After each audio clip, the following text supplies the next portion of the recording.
Hi guys, welcome to our daily encounter.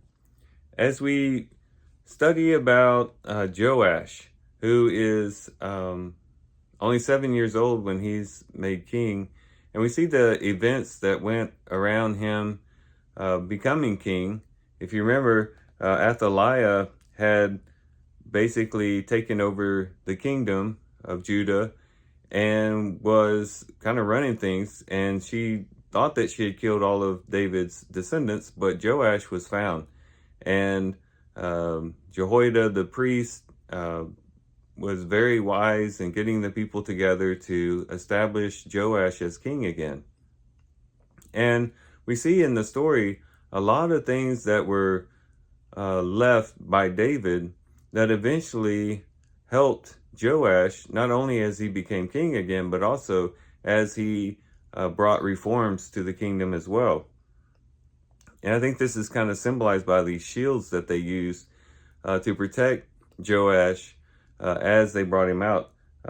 There in chapter 23 of 2 Chronicles, it says, "Then Jehoiada the priest gave the commanders of hundreds the spears and the shields and small shields, which had been King David's, which were in the house of God." Who would have thought, when King David was making those shields and when he had those shields, who would have thought when he left those shields behind after he died, that one day those shields, those very shields, would be the shields that would be used to protect one of his descendants several generations down the line. But there's a lot of things that David left, not just those shields. One, of course, David left descendants.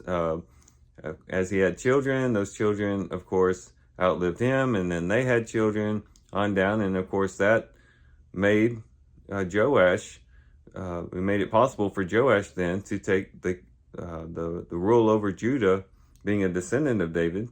But we also see David had left a spiritual heritage.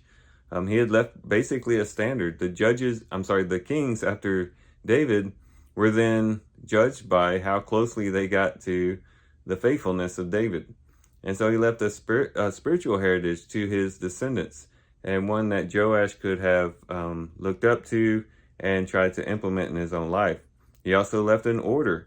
One of the things that's brought out in chapter 23 is the fact that they set things up back according to the order of David, verse 18 says.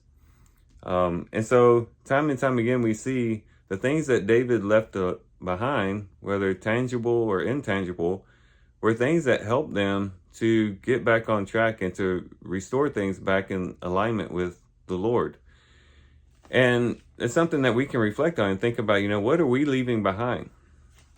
However old we are, at some point, if the Lord doesn't return again before our death, we are going to leave this world behind.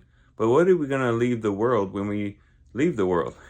Are we going to leave a heritage? Are we going to leave things in this world that will outlast us and will benefit future generations?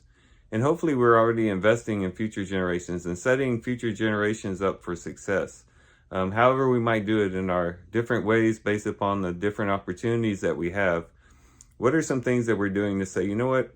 After I leave this world, I want to still be benefiting the world through the legacy I left behind, the heritage I left behind, the spirituality that I imparted either to my children or to other people that I discipled in the church, that I studied with, maybe at work, whoever it might be.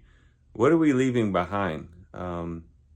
David left a wonderful legacy behind, and as such, people he never would meet on this side of the grave were benefited by him, and hopefully we can do the same thing. So these are some things we can reflect on and think about as we do our reading today. With that, guys, I do thank you for watching the video today. Hope you guys have a great day. Love you guys. God bless.